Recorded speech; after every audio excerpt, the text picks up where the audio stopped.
Welcome to Free Thoughts from Libertarianism.org and the Cato Institute. I'm Aaron Ross Powell, editor of Libertarianism.org and a research fellow here at the Cato Institute. And I'm Trevor Burrus, a research fellow at the Cato Institute Center for Constitutional Studies. Our guest today is Dan Ikenson, director of Cato's Herbert A. Stiefel Center for Trade Policy Studies. Free traders often tell us that trade is good because it creates wealth. And I mean, we can see how manufacturing creates wealth. We had things and they turned into better stuff, right? And people were employed in this. But how does trade create wealth? Well, trade, by expanding the size of the market, enables people to specialize, to focus on a division of labor that was unattainable before trade was available to increase the size of the market. The economies of scale that enable producers to continue to produce more and achieve a reduced cost of production, unit cost of production, enables countries, individuals, companies to exchange what they can produce more efficiently for things that they're less efficient at producing. So there's this idea of comparative advantage, which was kind of fleshed out by David Ricardo. So the classical economists started talking about exchange and trying to demonstrate how we can benefit by trade. And Ricardo pointed out that, Portugal might have an absolute advantage in producing wine and might also have an absolute advantage in producing cloth. So this means Portugal is better at producing wine than England and also better at producing cloth than England. Correct.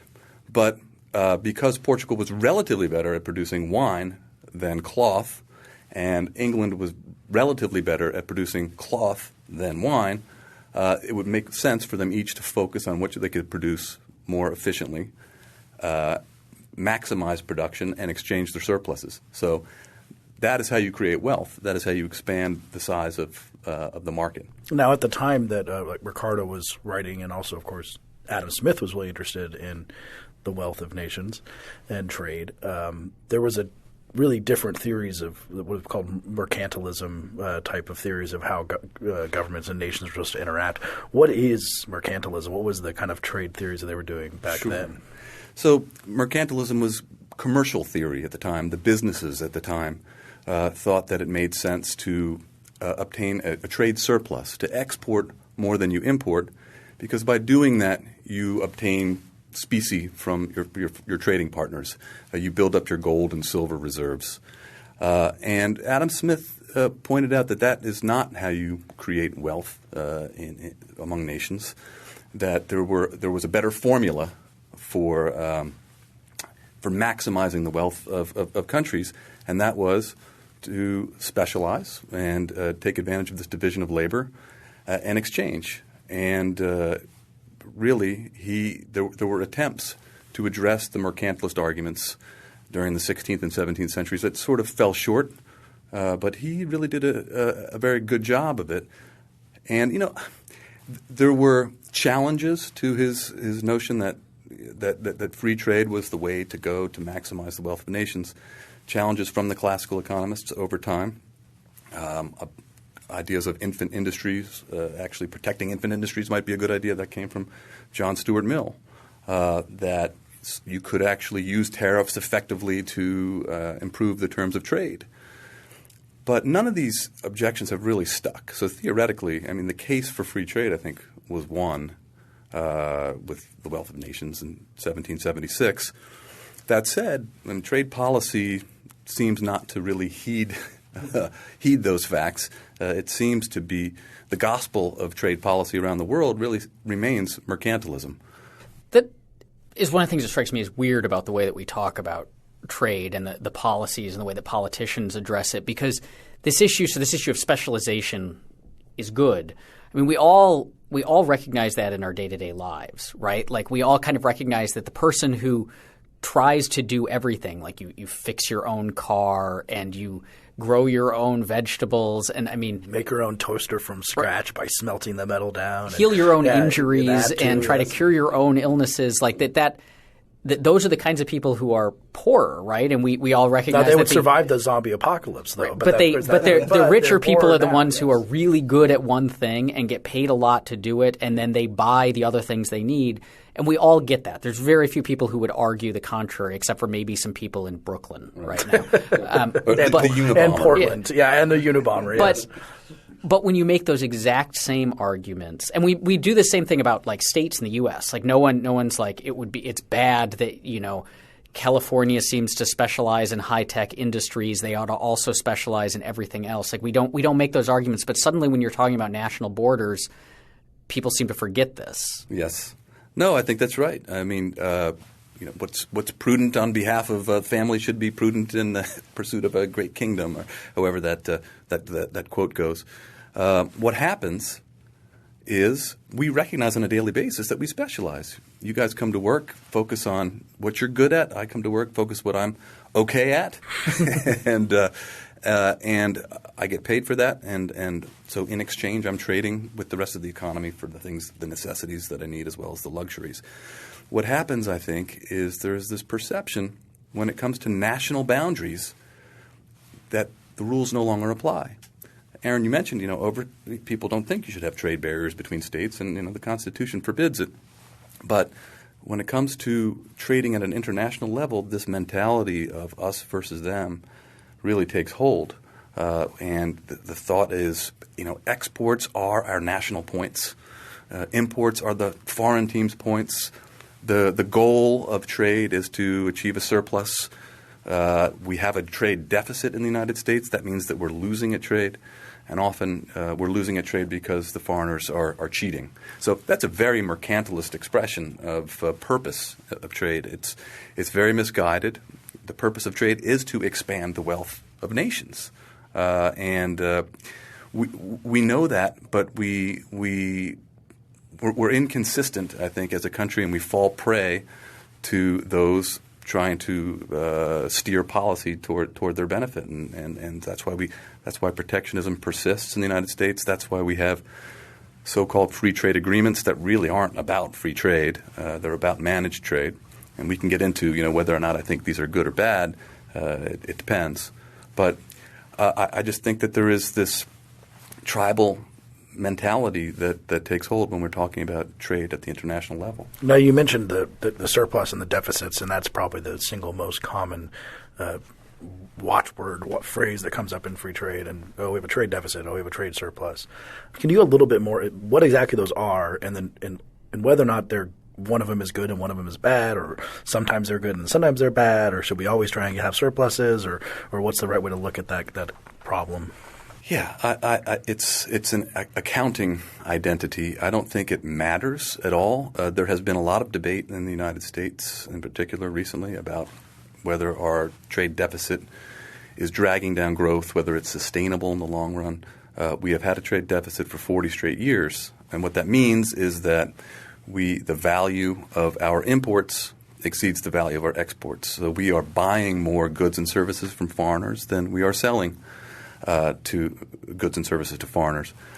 But the flip that comprises the trade account. Slightly broader manifestation of that is the current account. That includes remittances sent back and forth and profits on investments. You mean remittances like immigrants sending things back to their families in Mexico or things like that? Exactly. So we have a deficit, but we have a capital account surplus. So when we buy more goods and services from foreigners than they buy from us, they are investing more in the United States than Americans are investing abroad. And as a result, there's no leakage. Protectionists, those that express profound concern about the deficit, point out that trade deficits impede job creation and slow economic growth. But the fact is that those dollars come back to the United States in the form of direct investment in factories, equity investment, purchases of U.S. government debt, which is probably the least efficient form of foreign investment in the United States. But it does undergird economic activity. It does support jobs. So it doesn't matter to me whether we run a trade deficit. So I think entirely too much is made of it. It shouldn't be an objective of trade. But But you'll hear both sides in the current trade policy debate. When I mean both sides, I mean the pro-trade agreement side, the business community, the anti-trade agreement side, the labor and environmental community, citing the trade statistics as evidence that we should or should not pursue these new trade agreements, and it's really mindless. You said that trade creates jobs, but it also, it clearly does destroy a lot of jobs, right? Like there used to be more manufacturing of certain types in the United States. We constantly hear, shipping jobs overseas, outsourcing. Is that something we should be concerned about? Is that, does that cut against the glories of free trade, that it's putting all these people out of work? Or to add on to that too, it would have to be the case that there are specific people. We talk about jobs in the big abstract, but there have to be specific people who lose from free trade. Well, trade is a factor in the churn of our economy. Yes, there is this creative destruction that is going on. So we are creating jobs and obsoleting jobs at the same time. I don't think trade theory speaks to a capacity to create or destroy jobs on net, but trade is assumed to change the composition of jobs. So as the economy gets richer, as we specialize in more high value-added activities, then the jobs should be shifting in those directions. We no longer produce garments and clothing. We have far fewer people producing steel. Labor-intensive industries have been I wouldn't say seeded, but there are certainly far fewer workers in those industries. The case of manufacturing overall is an interesting one because the issue gets conflated. Manufacturing in the U.S. is as strong as ever. It is still accounts for most the largest share of global value added. Year after year, U.S. manufacturing achieves new records with respect to output, value added, revenues, often profits, return on investment, except when we go into recessions, cyclical recessions. But we've been trending in that direction for forever. When people complain about manufacturing, they're complaining about the loss of manufacturing jobs. And manufacturing jobs peaked in the United States in 1979 at 19.4 million, and they've been on a downward trajectory since. Manufacturing as a share of the U.S. economy peaked in 1953 at about 28%. It's now down to about 12%. That doesn't matter. In absolute terms, manufacturing is still growing. The reason it's shrunk as a share of the economy is because the rest of the economy has grown faster. The services sector have grown. So trade, like technology and other factors, perhaps expedite the shifting in jobs within the economy. But you don't hear too many people asking to put a moratorium on Apple products and on technology in general. It's widely perceived as good for us, as is trade. They both create a larger pie. The question of how we divide that pie is not a burden. Trade is not to be burdened with that question. I think it's a matter of different. It's a matter for other areas of policy. But shouldn't we worry about the fact that we don't make anything here anymore, in the sense that there were good union stable jobs that could provide blue-collar expectations? We're building American cars that manufacturers no longer exist or owned by Fiat and things like that. And there were this huge amount of thing, and the blue-collar workers, they didn't have to be ashamed of themselves. They had a good – now they're changing jobs all the time, or they're serving tables, and we're moving into the service economy, which includes a lot of things that aren't building anything. So everything's built overseas. It all gets shipped back here, and we're not building – and if a war starts, we have no ability to – build things from internally, and so we've created this inequality problem and all. Is that something we should be worried about? Do you really believe that? Are you? I think you're trying to get me fired. You're perpetuating a fallacy here. What is the fallacy? Well, we build lots of stuff here. Again, we account for about 22% of global manufacturing value added. So if we're not making cars and T-shirts, what are we making? We're making a lot of business-to-business products. You hear the complaint all the time. It's a cliche. I went to the store and everything says made in China or made in Vietnam, made in Brazil. U.S. manufacturing doesn't make products that you're going to find on the retail store shelves. We don't make sporting equipment and clothing and hand tools anymore. We make pharmaceuticals and chemicals and components for high-tech equipment, airplane parts, technical textiles, things like that. It requires fewer workers. But to answer your question, Trevor, yes, we do need to make sure we need to have policies that enable the redeployment of people that lose their jobs.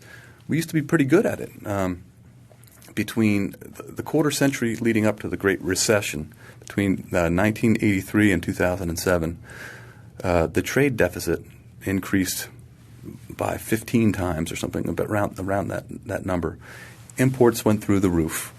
Yet we created 1.8 million net new jobs every year. So the economy, and it's a value judgment as to whether or not a high-paying union job is better than one in the services sector, and there are various degrees of jobs in those sectors. The argument has been, these are all hamburger flipping jobs, but they really are not. A few years ago, the average wage in the services sector exceeded the average wage in manufacturing. One of the reasons that we hear that, hey, we had all these great high-paying manufacturing jobs in the past is because unions, really stuck it to management, or they were being paid more than they should, and as a result, that hastened, I think, the demise of some of these industries. So we should be concerned about having an economy that is able to redeploy workers, but we need to look at what is inhibiting that. And I think we have superfluous regulations. We have the highest corporate tax rate among OECD countries. We have an unsettled immigration policy, unsettled trade policies, energy policy. There's stasis here in Washington. I think if policymakers were to be more straightforward and get out of the way, we would see many more channels widening for job creation. One of the things that gets proposed to address job losses from trade, especially the manufacturing sector, is Buy American laws. Are those – well, first, what are those? And are those a good idea? No, I don't think they're a good idea. Should it be something, even if it's not a law, should it be something you strive to do? Well, individuals should have a choice of purchasing whatever they want from whomever they want, and whatever their values are, they should be able to purchase in accordance. But Buy American provisions have been around since the early 20th century, and these so-called local content requirements are sort of metastasizing around the world, and they're designed as jobs programs, basically. When state and local and the federal government spend money, written into laws governing how that money is spent are requirements that certain ingredients, certain components be purchased from U.S. producers, or they have to be U.S.-made products. The Department of Transportation has the most onerous of the Buy American provisions, where you have all the steel, all of the cement, all of the labor has to be made in the United States, and you can actually divert and actually entertain a foreign bid if the price that the U.S. bidder is asking is 30% higher. So you're already committed to a 30% loss in efficiency. States have been adopting these laws. There was a big brouhaha at the end of last year in New Jersey, and the New Jersey legislature passed a very stringent Buy American provision that would have excluded from consideration lots of companies, the products of lots of companies that are foreign headquartered but operate here in the United States. And ultimately, Chris Christie vetoed it. But the concern here is because of globalization, it's pretty impossible to understand the DNA of a product or a company. What is an American product? What is an American company when you have cross-border investment and these global supply chains? So really all it is a sop to unions, and it guarantees that taxpayers get a smaller bang for their buck, and it's causing other governments around the world to emulate us, and that hurts our exporters. So it's It's not a good idea. It's just garden variety protectionism. For those people who lose their jobs when industries shift around them, or some computer manufacturer that used to manufacture computers that in Indiana moves to Mexico, or we have the giant sucking sound of that was that Ross Perot's phrase of all the businesses going to Mexico, and I think that kind of did happen on some level, I believe. I mean, a lot of, computers are manufactured there, and a lot of stuff is manufactured. And then someone has left here is like, well, I used to be able to build computers. I used to have this good job. Now I can't. And I'm 55 years old, and I have a skill that is now being practiced by people in Mexico who are undercutting me in wages. Should we be helping that person with retraining them, or should we be sympathetic to that person? We should be sympathetic to that person for sure. Let me just go back to the giant sucking sound. Earlier I mentioned the job manufacturing jobs peaking in 1979 at 19.4 million. NAFTA was implemented in 1994, and the first 6 years of NAFTA we added about 600,000 manufacturing jobs in the United States. And if you listen to the left as it packages its anti-trade agreement narrative, you would think that we lost all these jobs in manufacturing, and we didn't. And I'm not going to say that NAFTA created those jobs in the United States, but the idea that there has been this giant sucking sound isn't supported so much in the data. But it could have shifted the jobs. There has been a shift. Right. Certainly there's been a shift. We've lost jobs. There have been manufacturing job losses all over the world because the same technology that we're deploying here, which reduces the demand for labor, is being deployed elsewhere. But there's this sort of myth that there's this race to the bottom, that that investment chases low wages and lacks environmental standards, when in fact what investors are most concerned about, what Western companies are most concerned about, is minimizing the total cost from product conception to consumption all the way through. And by investing in countries where wages are low, that usually means that they're inefficient, and then that the labor cost is high overall. They really want – investors are looking for places where the labor skills are suited to the activity that they're intending to do there, where access to ports is good, access to infrastructure is good, where the risk of asset expropriation is limited. Where sudden nationalization by a Hugo Chavez type of situation. Exactly. So there's lots of – my point is a lot of the factors that weigh into outsourcing decisions weigh in favor of investing in the United States. And in the United States, we have more foreign direct investment than any other country in the world. And our manufacturing sector attracts $1 trillion of foreign direct investment. So if there were really a race to the bottom, why is there so much investment here in the United States? The investment is here. One of the factors is it's a pretty large market, skilled workers, relatively secure political climate, economic climate. And when companies invest abroad, instead of there being this people think in their heads of this factory being disassembled in Ohio, bolt for bolt, rafter by rafter, and being resurrected in Mexico or China to produce for export to the United States. The numbers show that 90% of the output from foreign invested companies abroad is sold abroad. So it's not shipping jobs abroad to sell back to the United States. That only accounts for a very small percentage of it. But your question was, what should we do about the people that lose their jobs? Well, we have something called trade adjustment assistance, which has been a part of our trade repertoire since 1962. It is widely considered to be a failure. It is a failure. Even Sherrod Brown, a senator from Ohio who's in favor of maintaining protectionist barriers, calls them funeral expenses. so it doesn't work. But workers do need to be retrained somehow. And on whom does the onus fall? Well, the workers, manufacturers, or the companies that would want to hire them.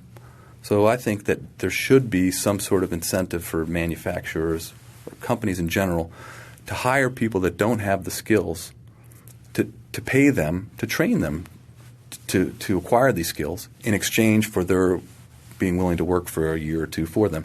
Something like that. Certainly get the government out of this process, because the government doesn't know what skills are going to be necessary next year or the year after. But isn't it, I mean, to push back a little bit, if investment in the United States is worth so much, I mean, then why is Nike in Southeast Asia, running sweatshops and chaining people to their factory lines? You have to admit that the companies go to where the labor is cheap. It depends on what you're making. And then exploit the workers. Well, come on. Well, come on, that's the argument. I mean, that's a common. I'm doing a pretty good impersonation of it, but that's the argument. Right. That's the other. I mean, that's one of the other kind of concerns about free trade, right? Sure. Is like, yes, it may enrich us, and even if it doesn't destroy American jobs and make America poorer, that we are, from a moral perspective, right? Like that $6 T-shirt that we're buying at Walmart is. I mean, we're buying covered in the blood of children, like these exploited children, and that if we were willing to pay $8 or $10, we wouldn't be exploiting poor people, powerless people overseas. Well, I don't know that I don't think they feel that they're being exploited. I think certainly there are some exceptions. There are sweatshops. There is exploitation. In some cases, that's the exception, not the rule, though. I think the left likes to paint a picture that this is the manifestation of capitalism, the obvious outcome of capitalism. But people that work in factories in developing countries are usually pretty happy to be working there as opposed to out in the fields. Farming is very difficult. Out in the hot sun. Yeah. And I've made this argument before, and in fact, I did one of those counterpoints in some publication, I think the New York Times Online or something like that, where the premise was, look what capitalism has wrought. These Western companies that are exploiting foreign workers. And as I clicked on the internet to read the rest of the article, we saw not Nike, but all these retail brands who were advertising on the New York Times website. They too are benefiting from this. It was exposed in that little episode. But when Western companies invest abroad, they are mindful of the fact they have a brand to protect. And when there's exploitation of workers or the environment, when shoddy products are made, when dog food is infected with poisonous ingredients, that ruins their bottom line. So there is self-interest that is motivating companies to do their due diligence and to pick and choose the factories with whom they work abroad. They tend also to pay higher wages because they want to get the best workers. They tend to use mechanisms, production mechanisms that have been tried and trued by Western environmental protection agencies, things like that. So they're raising the standards. And without U.S. or European or other Western investment in developing countries, the options, I think, would be much more limited, and the process of development would be slowed significantly. Remember, the United States was a developing country at the beginning of the 20th century. Mm-hmm.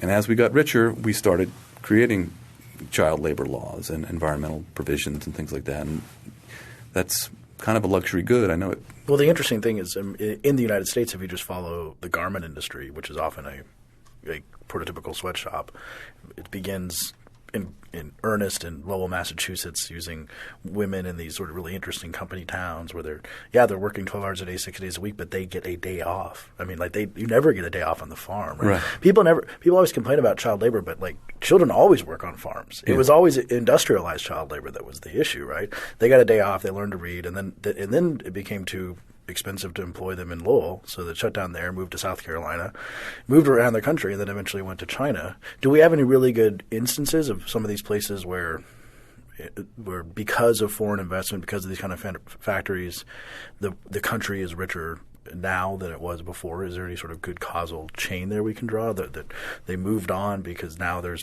too much, the labor's too expensive there, so now they're to a different place? And that's what we would want, right? Yeah, absolutely. I mean, China is an excellent example.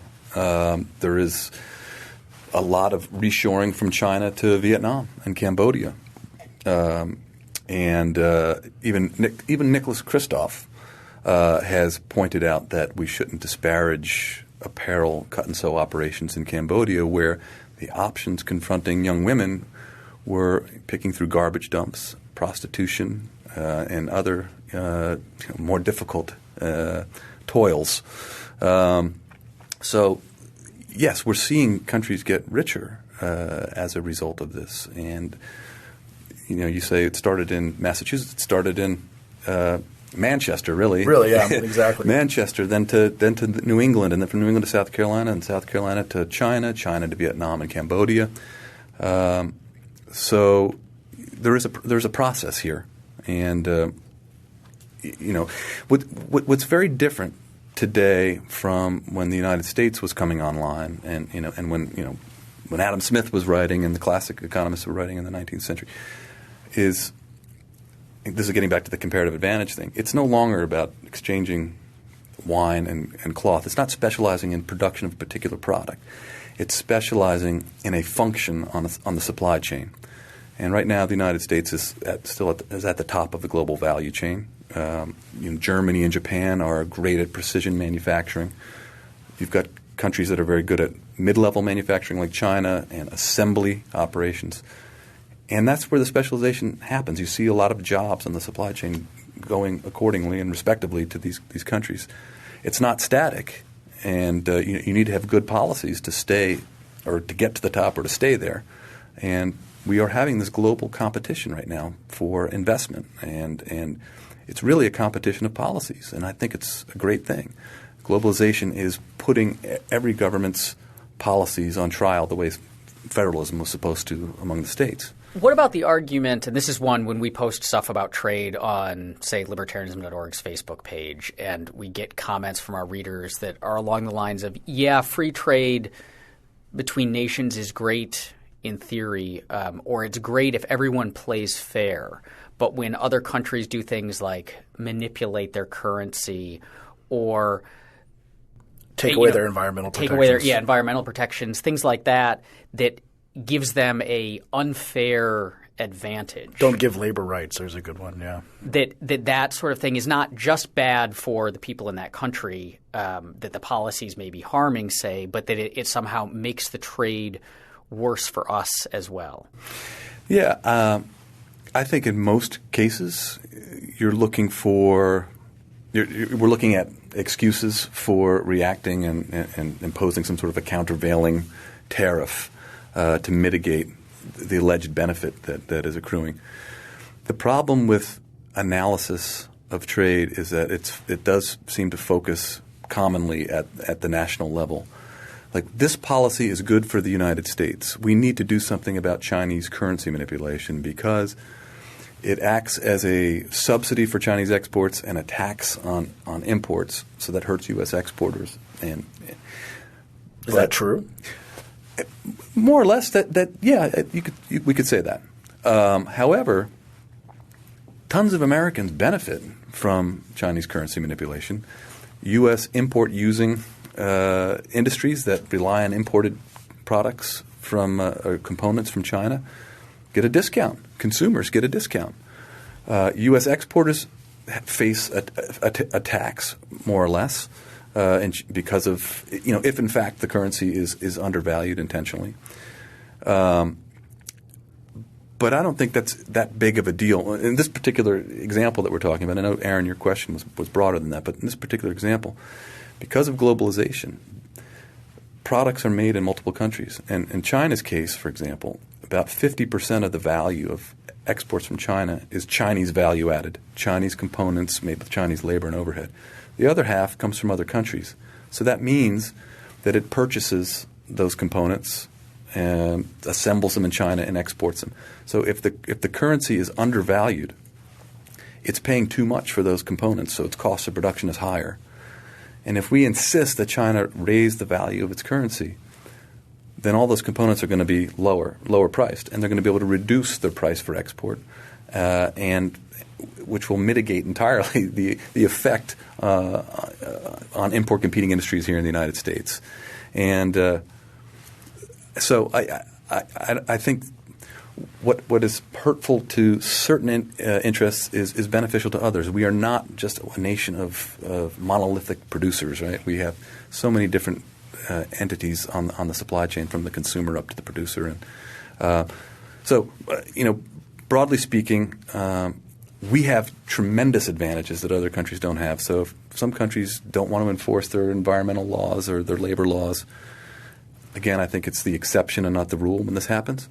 We have tremendous advantages here, having the world's largest market, having the most innovative society that the world has ever seen. Why are we innovative? Because we allow competition of ideas. There's no reluctance to criticize somebody's idea. We have access to these capital markets, to research institutions. We have the rule of law. For the most part. But we have these huge advantages that are much more advantageous than low wages or lax environmental standards. So when you were talking about, just for an example, about the value-addedness of something like it's this very long production line, as you mentioned, that's different now. And you said between the wine and the cloth example, that was all integrated within Portugal and England. Now it goes across. So we have an iPod, right? Yeah. What does it say? It says something like designed by Apple in California, manufactured in China. That's yeah. exactly what it says, yeah. So the value added is some of the ideas which we grew here. I'm putting that in scare quotes. Came up with them here, and then but there are components that aren't all built in China. They're built in maybe Laos or something.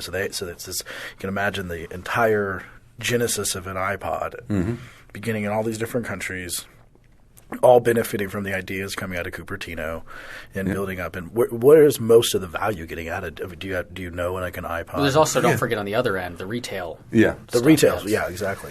Well, yeah, this is become an iconic story in this globalization debate. I think in 2007 the first study came out. It was, I think, some economists at UCal, Davis, wanted to figure out the components of an iPod and where they were made, and the contribution to the total value of the product. Since then, there have been kind of tag-on studies, one doing the iPhone, one doing the iPad, but the conclusions are basically the same. I remember the numbers for the iPod approximately. It costs about $150 to produce the iPod. Most of the components came from Japan, Korea, and Singapore, some from the U.S., very few from China. And it turned out that of that $150 cost of production, $6 was Chinese value added.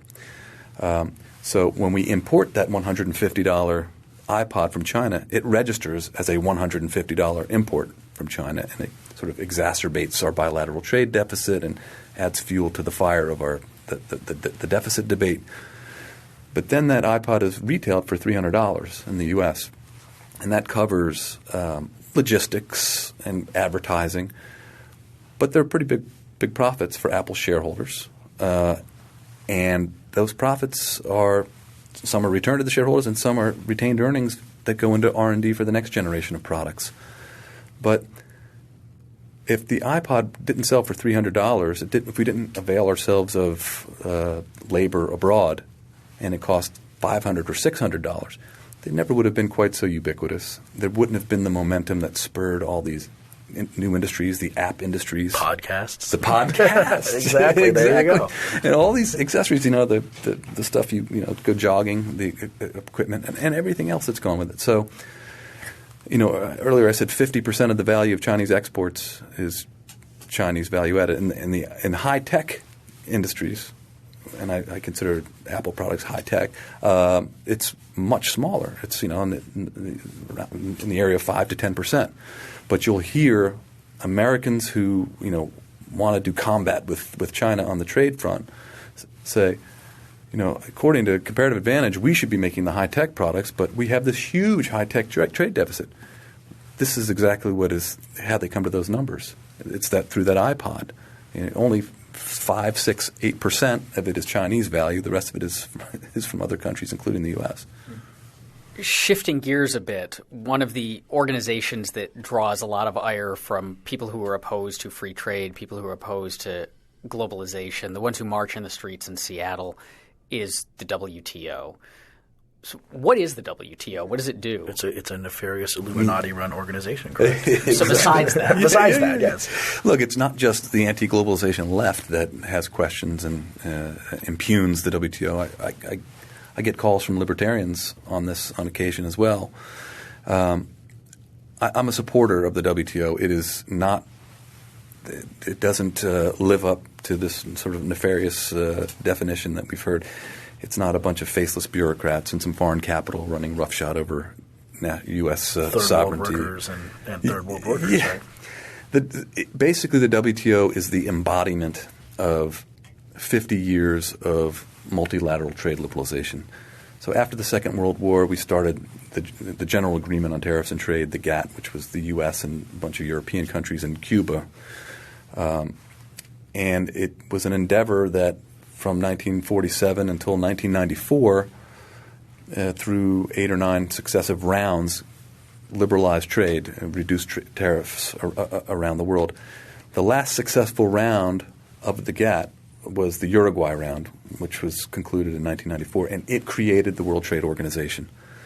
And it said that all of these rules that we've agreed to are here, and this organization is going to operate by consensus, and it will be here for a couple of purposes. One, to adjudicate disputes that arise, and also to sort of commit to the idea of further trade liberalization going forward.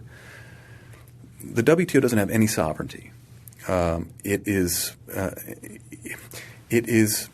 consensus-driven. And it has been quite successful in the sense that there have been 480 or so cases brought to the WTO. So if a WTO member feels that a trade partner is violating its obligations under the various WTO agreements, it can initiate a dispute. What kind of things would be violations? Raising tariffs, not implementing your anti-dumping law according to the agreement on anti-dumping at the WTO. We'll talk about anti-dumping next. So Okay. But basically, governments have committed to trade liberalization and to operate within a set of rules. And when one government feels that that its rights have been violated because another government has violated those rules, it can bring a case. And the process is you start with a request for consultation. So the U.S. brings a case against China. The first process is U.S. and China will try to talk it through, see if they can resolve it. If they can't, then the U.S. can request formation of a dispute panel. And the dispute panel will then hear the case. And at the end of the process, they don't say, China, you're violating your commitments, do this. Or China, you're violating your commitments, U.S., you can retaliate. All they say is, China is violating Article 2.42 of the Anti-Dumping Agreement, and we recommend that China bring its measures, rules, regulations into conformity with the agreement. China doesn't have to agree. The U.S. doesn't have to agree. In fact, the U.S. is out of compliance more than any other member of the WTO. This is something that we don't hear in U.S. discourse very often. So how do we get the U.S. to comply if it hasn't? This is the genius of the WTO system. It allows the complainant to ask to withhold concessions, basically to withdraw its concessions, basically to raise tariffs, to compel the United States to change. And the WTO say, okay, you're entitled to do that.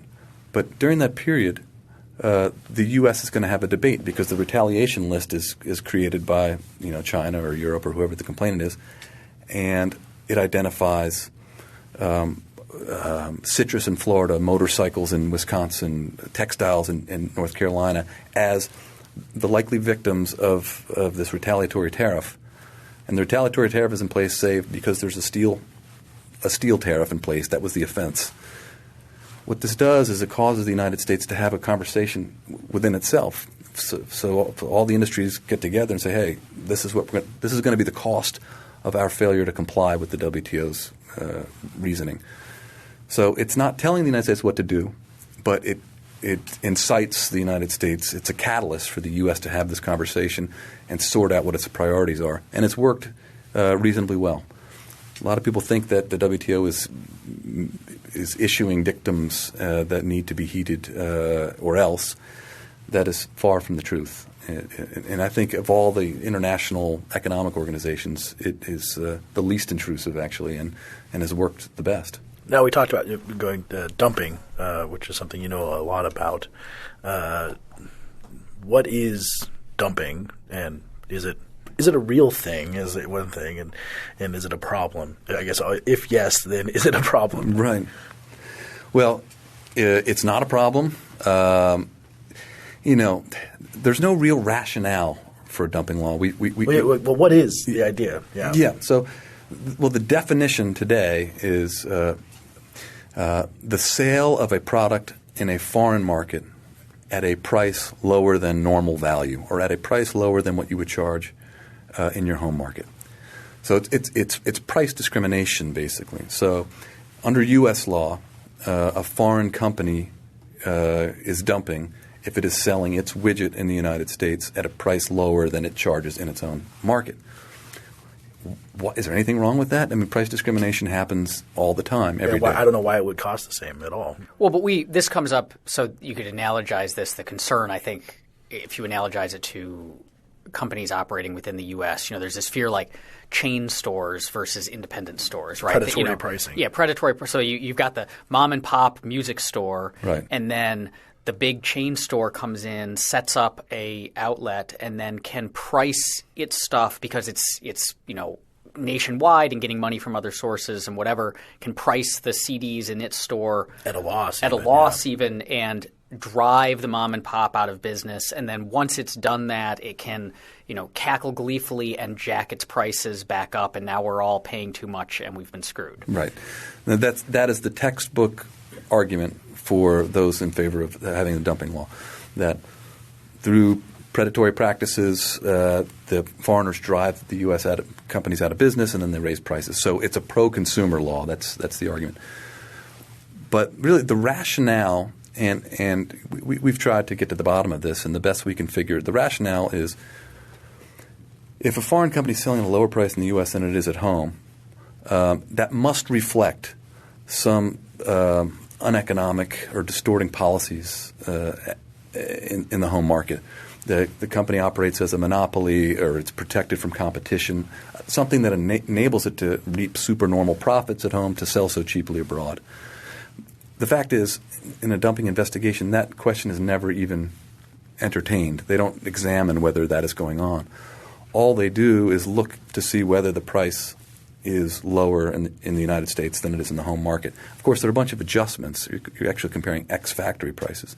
Of course, you'd expect the prices to be different because of movement expenses and selling expenses, et cetera. But the idea is the Commerce Department calculates the percentage by which the U.S. price is lower than the home market price on average for all the products, and then say it's 10% underselling, then a 10% duty would be imposed on future imports of that product. But to get a dumping order imposed, the domestic industry has to demonstrate that it's been materially injured, and that case is made at the U.S. International Trade Commission, where they show, hey, we've lost revenues or profits, our capacity utilization rate has gone down, we've laid people off, and they have to demonstrate that the cause of that injury is less than fair value imports. That seems like a really attenuated thing, a difficult thing to show, even if it was true. Well, the Commerce Department looks at the dumping side, looks at the whether or not at the dumping margins, and the International Trade Commission looks at the question of injury. Commerce almost always finds dumping margins, and they have a variety of procedures and methodologies that they use in order to skew the comparison. And I've gone into this in detail in some of the papers that I've written. I won't bore you guys with it here, but what I find to be the biggest problem with the dumping law is that its rhetoric is appealing to politicians. It's to protect upstanding Norman Rockwell type American businesses, from these predatory foreigners. And to save jobs and to level the playing field. But in fact, most anti-dumping cases nowadays, since the turn of the millennium, are on imported intermediate goods. So what happens is that a domestic monopolist, a domestic producer of magnesium, can bring a case against foreign producers, thereby depriving all the U.S. users of magnesium, like the magnesium auto parts industry, of alternative sources. So they're just using it to keep out competition. Yeah, they're using it to keep out competition. It's just a ruse, this whole protecting American businesses. It's U.S. businesses going after other U.S. businesses. One of the worst cases happened in the mid-2000s on Chinese wooden bedroom furniture. The petitioners in this case were the North Carolina industry. And they were really going after the Virginia industry, because the Virginia industry was heavily invested in China. The North Carolina industry was heavily invested in, I think, Indonesia. And so they brought a dumping case against China to cut off to impair their Virginia competitors. Most cases are actually U.S. companies doing battle against other U.S. companies. This has been on the books for a number of years. Congress is unlikely to change the law. But if you're compared about U.S. companies competing in the global economy, if you're concerned about that, you need to recognize that you're raising their costs of production. The downstream companies don't have any standing in these proceedings, and the International Trade Commission does not evaluate the impact on downstream industries when it does its analysis. It just, if the producer wants relief and wins it and can demonstrate these very, very basic, easy-to-reach hurdles, they get it. They get it. Yeah. So you mentioned GATT, which it seemed like you're generally a fan of, but then you also mentioned NAFTA, which you said was not a free trade agreement, was a managed trade agreement. And there are some libertarians, like Ron Paul, opposed NAFTA in that way. What is that distinction? Is NAFTA something we should be for as the lesser of two evils? And what is that distinction between free trade and managed trade? Sure. Well, like I said, I get a lot of hate mail from the left, but I also get similar toned emails from libertarians. And it's a legitimate question. Should free traders support free trade agreements? The GATT, the General Agreement on Tariffs and Trade, yeah, it's an agreement, but it's a multilateral agreement. NAFTA is a trade agreement between three countries, so it's more narrowly focused. But let me answer your question this way. Free trade agreements are not the manifestation of Adam Smith's ideas. Free trade agreements really reflect business's priorities. All right? Business leads the charge. It's about opening foreign markets and using our markets as leverage. We will only open our domestic market if you open your foreign market. Now, who does that benefit? That benefits U.S. exporters. So U.S. consuming industries and U.S. consumers are just along for the ride. Shaping the pursuit of these free trade agreements is other interests like labor and environmental groups and things like that. My view is that trade liberalization achieved through trade agreements is still good. Consumers, we benefit residually, but our objectives are not driving the push. But we benefit when trade barriers come down here in the United States, and so we should be thankful for that. The problem I have with some of these agreements is that they have protectionism sort of baked into them, these managed trade agreements. So for the most recent agreement, the topical agreement is the Trans-Pacific Partnership, which the left calls NAFTA on steroids. They're just they love those buzzwords. They're yes, they like to engage in a bit of hyperbole. But in this agreement, we will not liberalize our rules of origin with respect to apparel and textile and apparel sales. It is likely going to take 25 years to eliminate our 2.5% tariff on automobile imports and our 25% tariff on trucks. So in other words, we are consenting to allow the government to be gatekeepers through these agreements, and we are consenting to allow U.S. companies to still have access to protection. We also have these pretty trumped up intellectual property rules that we're pursuing. We have IP rules, patent and copyright rules here in the U.S. that we are supercharging in this agreement. It seems, the terms of the agreement have not been released yet. Some information has been leaked. We'll see. There is also what I would consider to be protectionism in the form of something called the investor-state dispute settlement mechanism. So because this is a business wish list, and business isn't always acting in the best interest of consumers. We have to keep our eyes on it. So we're going to evaluate the TPP when it comes out and sort of score it. And if it's net liberalizing, we're going to point out the flaws and say, we support it or we don't support it because of what we find. It's got to be net liberalizing, but we will identify the flaws in it. How optimistic are you about the future of free trade? There are always going to be interests trying to make special cases, special exceptions to free trade. In the United States, tariffs are relatively low, about 1.5% on average. We have tariff peaks in certain products, and I think that we will continue to bring those peaks down, and I think we will liberalize. And I think the rest of the world will too, because in order to compete in the global economy, you need to be part of these global supply chains, and you need to get rid of frictions and impediments. You're competing with other countries, and I think I think that bodes well for freer trade. And it's also a good recipe for foreign relations. The more interdependent economies are, the higher the cost of potential conflagration if it ever comes to that. Yeah, you don't bomb your own stuff. You don't bomb your own stuff. And in fact, there's this transatlantic trade and investment partnership, which is on deck after the TPP, and the Balkan states of the EU very much want that to come to fruition because they want U.S. investment in Estonia and Lithuania and Latvia because they figure that would be a buffer against any aggression from Putin. So, but the context of trade can really be used to facilitate a long-term relationship between the United States and China. There's a lot of contemplation about what direction that's headed in. Some people think it's inevitable that there's going to be hostilities at some point.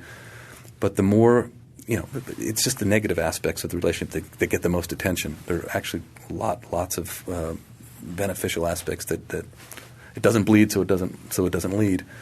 But I think the more cross-border investment there is between the United States and China, the more we become dependent on each other through our supply chains, the less likely there will be hostilities between us. There's another school of thought, of course, that proactively some governments will see themselves becoming too dependent in that interdependence, and then preliminarily or prophylactically do something aggressive. In fact, we're having a book forum on that soon. I think Justin Logan is hosting that. But I think expanding free trade is a good tonic for quelling the tendency toward hostilities.